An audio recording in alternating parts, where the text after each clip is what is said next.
Hello, we would like to present about a philosophy of language. Okay, so as you know that philosophy of language is a bunch of philosophy, which is the philosophers, okay, try to find out the truth or reality through language, okay, and then we're going to go into philosophy of language in structuralism, proposition, phonologic, presupposition, and entailment.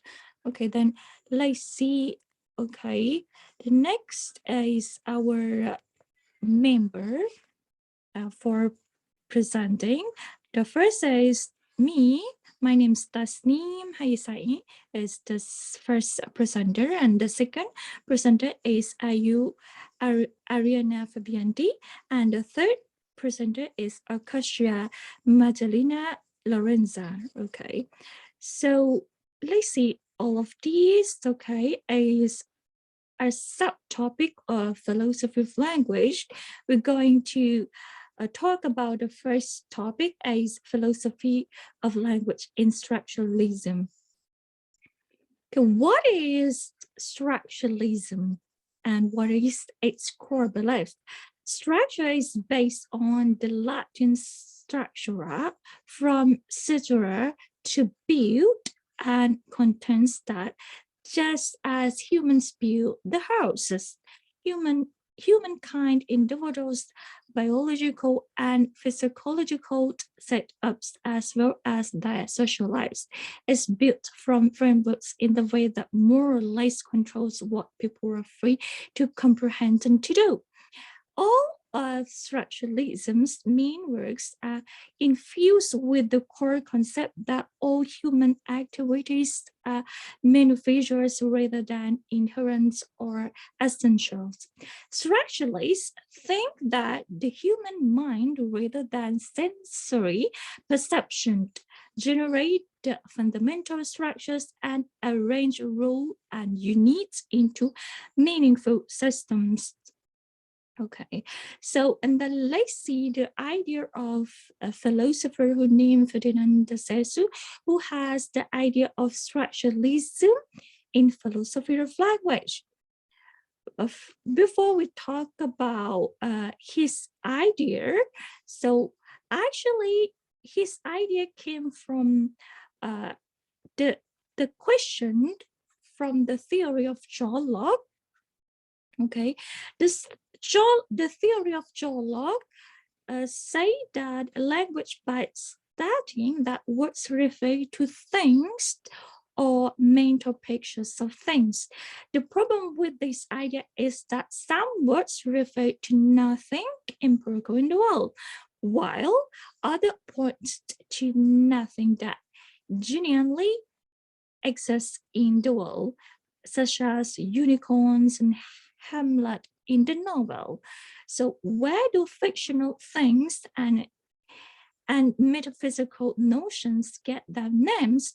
As we will see, Saussure considered the sign to be the most fundamental aspect of language. The link between signals and that reference has always been used to explain that they mean. So Saussure believed that okay, all of existings in the world have a sign, and a sign has we say that a signs have signifier or signified, and then what is signifier and signified, and what is different? So let's see. The word okay signifier here is mean a physical manifestation of the sign. This is substance that we can see, hear, touch, feel, and smell. And then what is signified? Okay, the signify here mean the mental construct linked with a sign is signified. It is, in other words, the notion, meaning, or object connected with the signified. Okay, and then let's see this picture. You will see a green apple with a leaf, right? So these pictures, we see the object or the things we see as a sign. And then this sign has signifier and signifiant. And signifier here is the physical existence. Okay, it can be sound, word, or image. Sounds here is mean the sound we pronounce the word apple, and word here the alphabet APPLLE apple, and then image is the image you see a green apple. Okay, and it has signifying, okay, which is a mental concept. It means a fruit, apple itself, or it's mean the concept of the apple. For example, we will think about, when we see the picture, we will think about the freshness, happiness, healthiness, teachers, paid, or even technologies. Okay, why? So let's see this image. All of you know that this logo is Apple brand, right? The logo of Apple brand. The image here shows that an apple with a bite. Okay, but when all of you see this image, you don't think about a fruit that we can eat, right? But we think about the high technology, we think about the creative invention, then we think about the luxury brand, right? So all of these we think about is the concept of this image, or is the concept of Apple brand, we call signifying. Okay. So let's see the differences between signifier and signifying. The difference here, okay, signifier is a sign's physical form, but signifying is the meaning or idea expressed by the sign. And signifier can be a printed word, sound, image, and etc. But signifying is a concept, object, or idea. And signifying cannot exist without a signifier. And signifier without a signifying is noise, is only a noise in spoken language. Okay, and then the last one, I will give you the example of structuralism. The first one, the description of an apple is an example, okay, of structuralism, such as a crisp, a sweet, juicy, spherical, and firm apple. All of these concepts of apple, okay, is a structuralism idea. Okay, and another example of structuralism is categorizing your beach trip as windy, salty, and cold, but revitalizing. And then the last example, when someone mentions the word tree, this is another example of sign and signifying comprehension. The signify is the sound he or she produces, and the signifying is the concept of tree, as I mentioned before. The sign's meaning is determined by the signified relationship to signifying. Okay, that's all for my topic. And then we will go to the next topic, preposition, by the next presenter. Okay, let's see.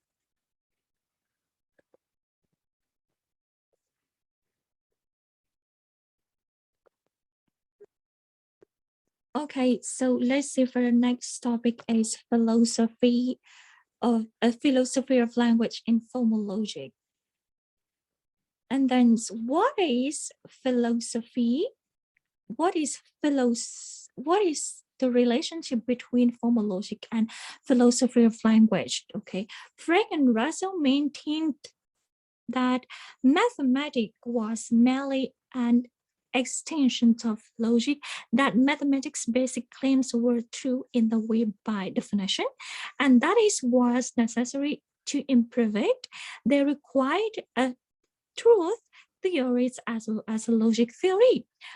When theories for discovering the truth began to develop, it was already in the philosophy of language.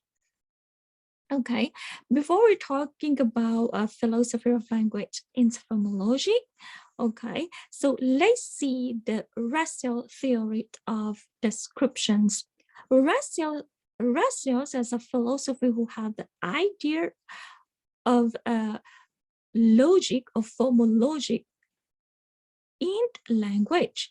Okay, how Russell's clever approach to think of such descriptions as quantificational in nature. Let x be the greatest prime number and such that no number greater than x is prime is analyzed as let x be prime and such that no number greater than x is prime. Russell illustrates example is similar. That is an x such that Ix is now the king of France. 2. For any y, if y is now the king of France, then y equal x, and 3, x is bold.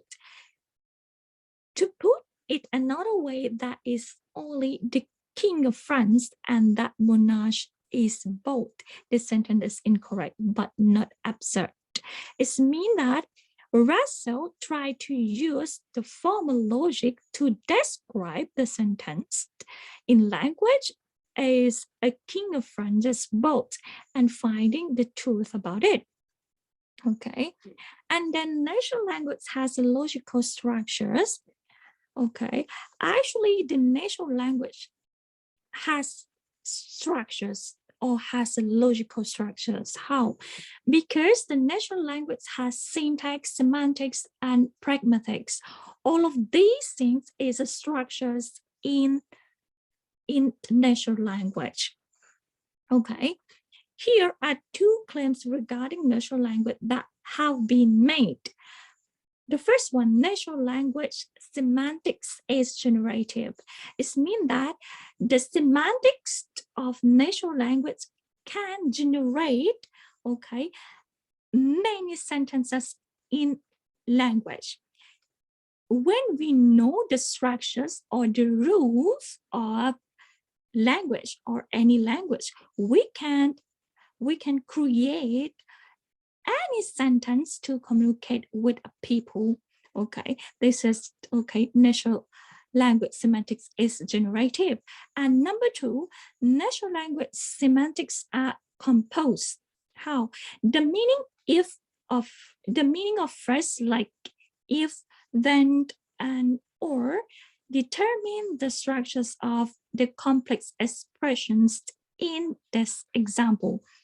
Okay, let's see.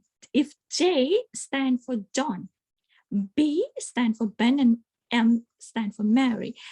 J here stand for John buy the ticket, and B here stand for Ben will buy for snacks, and M also, okay, Mary will pay for snacks. Okay, if we try to combine all of these sentence together, okay, it will write, if John buy the tickets, then either Ben and Mary will pay for snacks. And we can try to make this sentence to be like a formal logic is if J, then okay, B or M. If J, then B or M. And then we can analyze this sentence like a formal logics later, okay? So the important structural properties of natural languages, such as generativity and compositionality, can be represented or modeled using logical systems. Another way that logic is significant to linguistics is that we can obtain some insight into the logical features of natural language by building and researching artificial languages and comparing them to the properties of natural language that we learn through empirical investigation. So, how logic connects to language? The key premise in the debate over how logic connects to language is that different logical integrated processes, different fragments of real human language logical structures. Okay, that's all for my topic. And then let's see for the next topics, philosophy of language in proposition and entailment by the next presenters. Okay, thank you.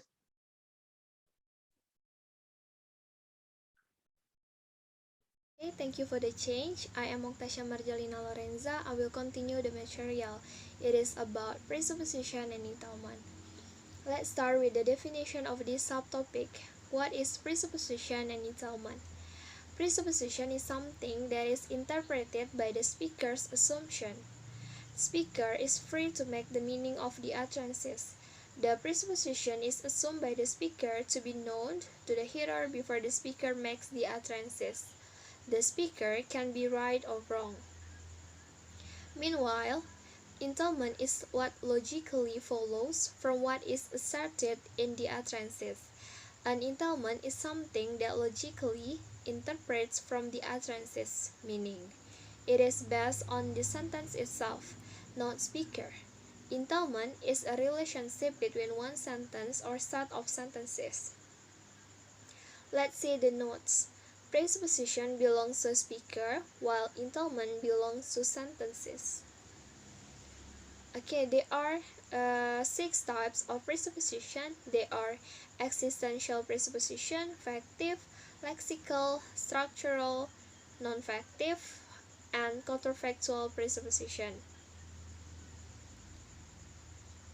First type is existential presupposition. Speaker commit the existence of the entity's name as the king of France, the cat, your dog, name of person like David, Jack, etc. These are the utterances A and the presupposition B. Where have they looked for the books? The presupposition of the statement is they look for the books. And then don't sit on the Sally's sofa. The presupposition of this statement is Sally has a sofa. And then stop being lazy. The presupposition of this statement is you are lazy. Okay, let's see the important notes. The presupposition mentions whether or not something exists. This basic type of presupposition is often triggered by the word the, that, this, those, that's, and other possessive. Okay, for the example, the flower means that they are sure that the flower was there. Meanwhile, a flower means that they didn't know if the flower was there. The second one is factive presupposition. This presupposition uses certain verbs which indicates that something is a fact. The verbs are like count, make sense, matter, know, regret, realize, and etc. Let's see the example. He didn't realize she was ill. Okay, the presupposition of this statement is she was ill. I'm glad that he is happy. The presupposition is he is happy. Okay, the third one is lexical presupposition. Lexical presupposition is the assumption using one word, but the speaker can act as if the meaning of another word will be understood. When you say that someone managed, the asserted meaning is that the person is success in some way. Let's see to another example. Agung stopped smoking. The presupposition is Agung used to smoke.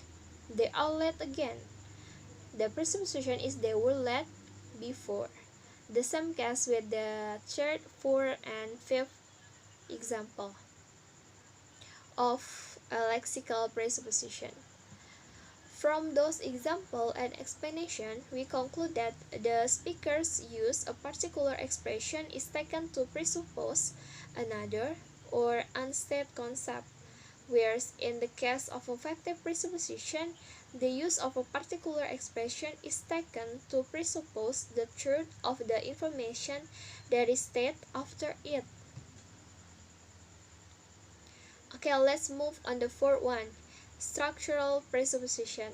Structural presupposition is associated with the use of certain words and phrases. The use of WH question, namely who, what, when, why, how, and etc. Let's see the example. When did she leave? The presupposition is she left.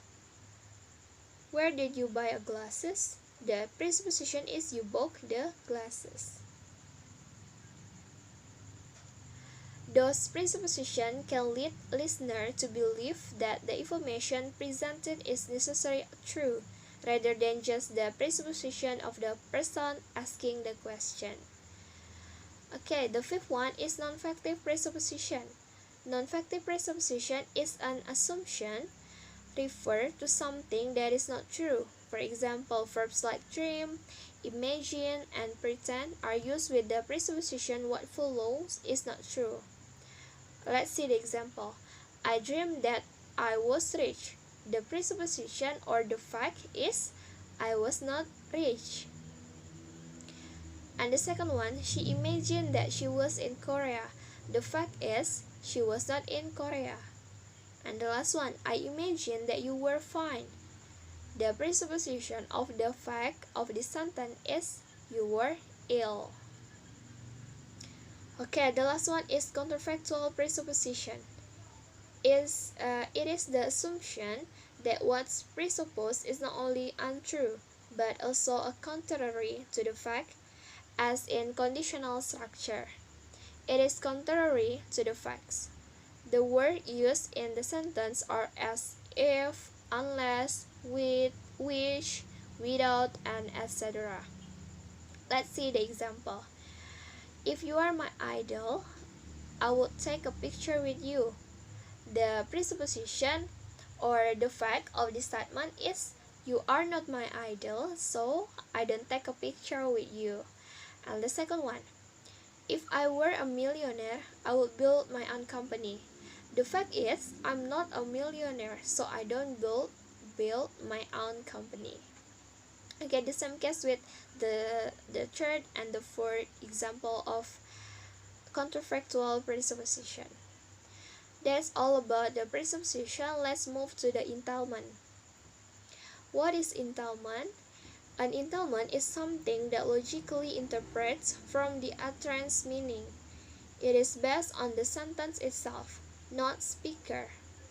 Entailment is a relationship between one sentence or set of sentences. An entailment is the fact of the utterances. It must be true if the sentence is true, whereas it must be false if the sentence is false. Entailment depends on the sentence meaning itself, not the context in which the sentence is used by the speaker. Okay, let's see the example. Everyone passed the exam. The entailment of the sentence is no one failed the exam. Based on the sentence above, we know that A entails B. Whenever A is true, B is true. The information that B contains is contained in A. A situation describable by A must be also describable by B.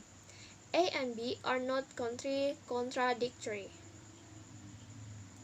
Okay, there are one-way entailment and two-way or mutual entailment. One-way entailment is the entailment that works in only one direction. Meanwhile, a two-way entailment is the entailment that has meaning, relationship, and paraphrase of each other. Let's see the example. One-way entailment first. Lisa saw a bear. Lisa saw an animal. A bear is an animal, but the animal is not necessarily a bear. This means that the entailment works is only one direction. two-way or mutual entailment. My mother is in front of my father. My father is behind my mother. The front and behind have a meaningful relationship, and the sentence can be paraphrased. If the A sentence is true, the sentence B is also necessarily true. That's all. I think that's all of our group presentation. Thank you for your kind attention. Wassalamualaikum warahmatullahi wabarakatuh.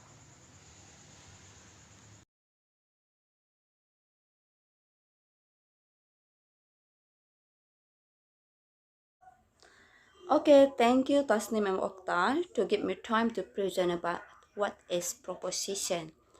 Okay, before we learn about what is proposition, I would like to introduce myself first. My name is Ayurina Febrianti. I'm from A class. Okay, first we learn about what is proposition.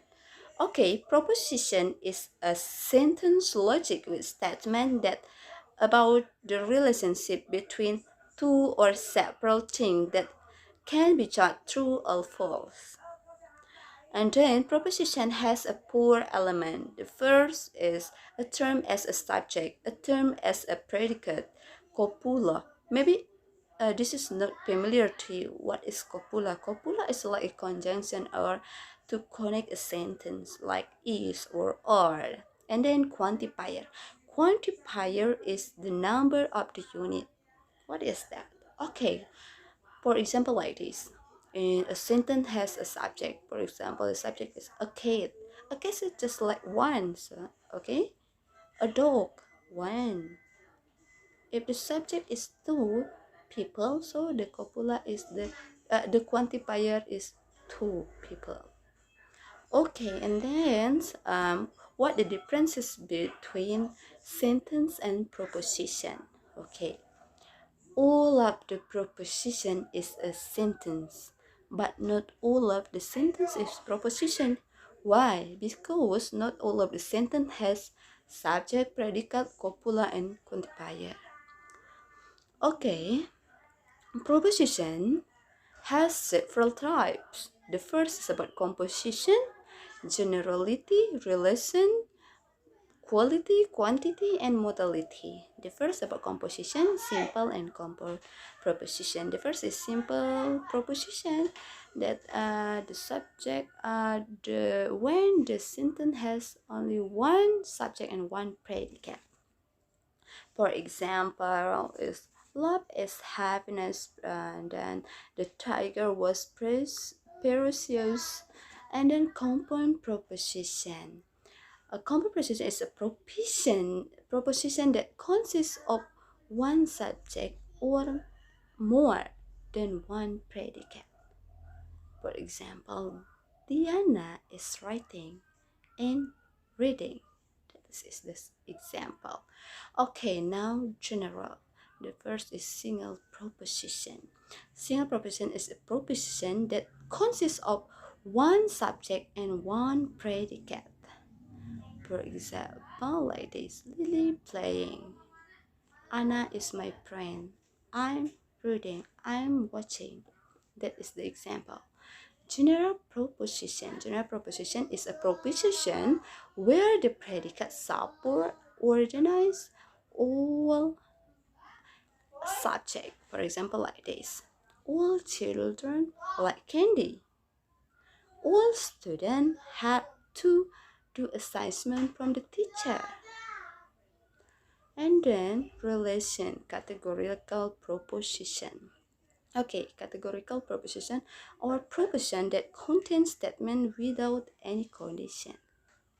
For example, the children who live in the dormitory are students. Are you as sick, for example? And then conditional proposition. Conditional proposition, a proposition which is within the relationship of the subject and the predicate requires certain condition. For example, if the day is cloudy, then the rain will fall. And then If you are hungry, then you can eat chocolate, for example. You can eat vegetable, for example. This is the example. And then alternative proposition. Alternative proposition is compound proposition consisting of two component proposition and one of them is true without denying that both all are true.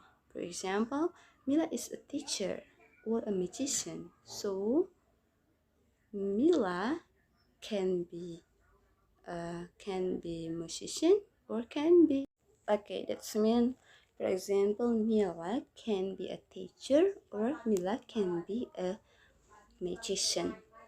Okay, next we move to disjunctive proposition. Okay, disjunctive proposition is a compound proposition consisting of two component proposition, both of which were false. For example, his job, just eating or sleep. Maybe people are not live, just eat and sleep. And then proposition assertoric. Assertoric proposition, that is a proposition that confirms that the subject is in accordance with the explanation given by the predicate. For example, the earth moves around the sun. 11 players form a cricket team. Okay, and then whether it is necessary proposition. The proposition that is always true according to the definition. For example, a bachelor is a man who is not married. A problematic proposition. Okay, is a proposition trouble as only guess the truth or falsehood and not make a definite statement. For example, maybe he is a rich man. She is probably more happy with them. There may be famine this year. That's the example. And then quantity. Universal proposition. When the predicate says something about the rest of the class referred to by the subject term. For example, all the boys in the team are educated. Then quality. Okay, quality has a two type. The first is affirmative proposition. For example, is that or statement that have general characteristic that justify the existence of a relationship between the subject and the predicate, which is usually formulated or symbolized by subject and predicate. For example, some of chocolate is sweet, some of candy is sweet. All of the professors are smart. For example, Miss Diana is a seal. Okay, negative proposition. Negative proposition is a statement that has a special nature to deny the existence of relationship between the subject and the predicate that can be formulated or symbols by subject and predicate. For example, some of chocolate is not sweet. All of our professors are not smart people. Mrs. Diana is not single. That is the example. Okay, the relationship between proposition and philosophy of language. What is the relationship? The relationship proposition with the philosophy of language is to determine a sentence that proposition is true or false, because we need the philosophy of language as a means to analyze systematically to determine whether the sentence is true or false and can be proven or not. Okay, ladies and gentlemen, I think that is about proposition. I hope all of you understand what the meaning of the proposition, what proposition and what is the proposition. And thank you.